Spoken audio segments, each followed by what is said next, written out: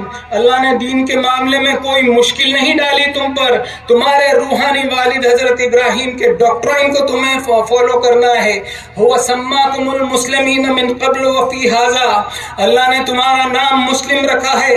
اپنے آپ کو خاندانی طور پر مسلمان کی ڈگری حاصل مت کر لینا، بلکہ اس کے پیچھے شرط ہے.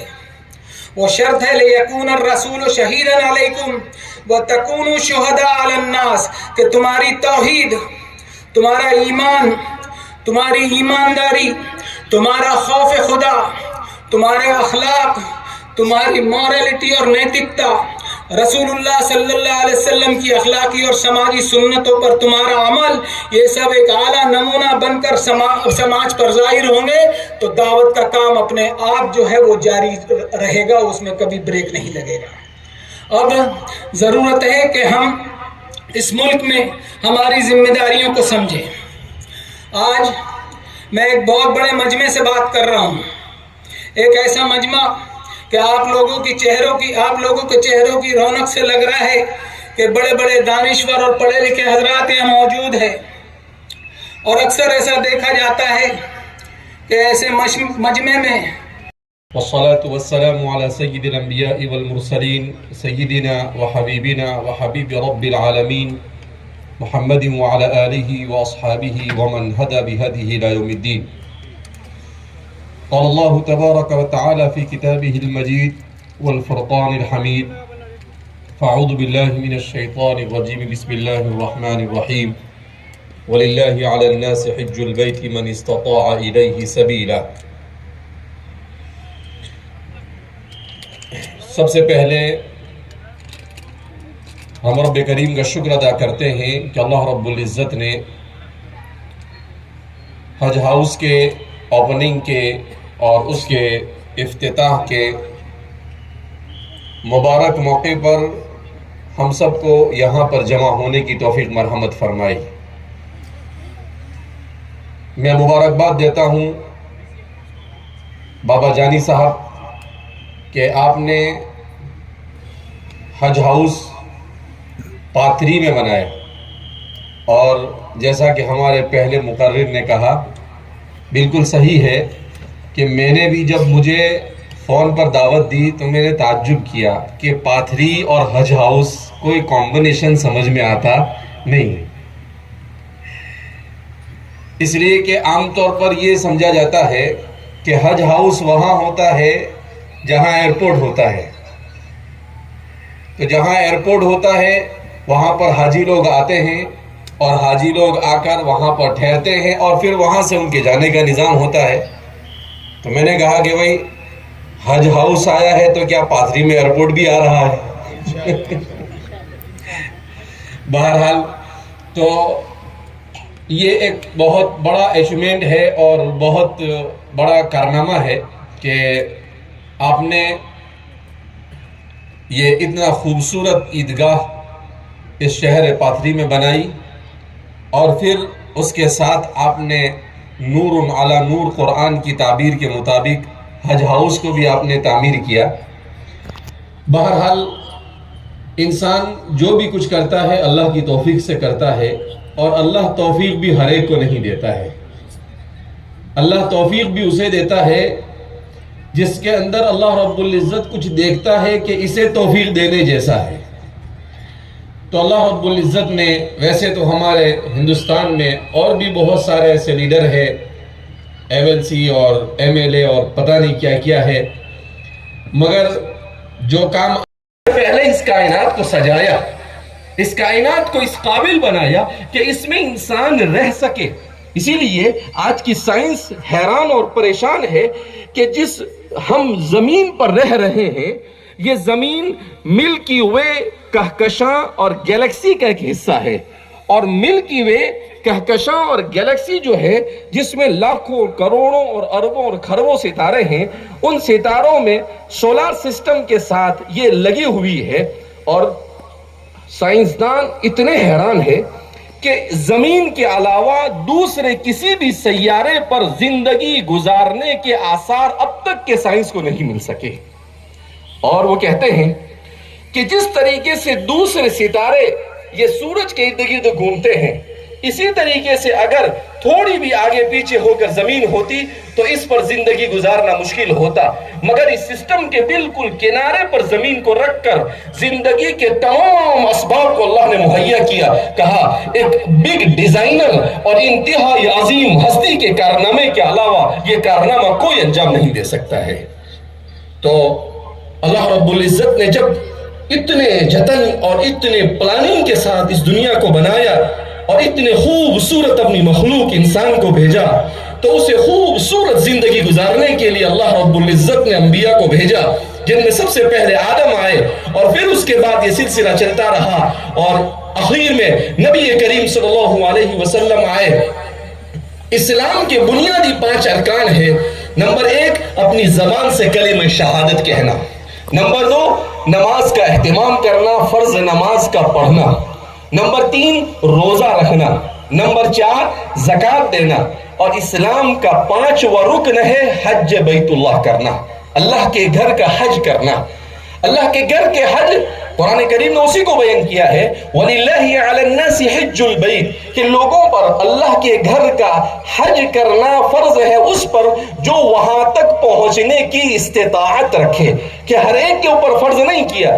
جو شخص اتنا مال رکھتا ہو کہ وہ وہاں پر آسانی سے پہنچے اور وہاں پر کھا پی کر وہاں حج کے ایام میں صحیح طریقے سے زندگی گزار سکے، اس پر حج فرض ہے، اس کے علاوہ پر حج فرض نہیں ہے۔ تو اللہ رب العزت نے اتنی سہولتیں انسان کو مہیا کی ہے،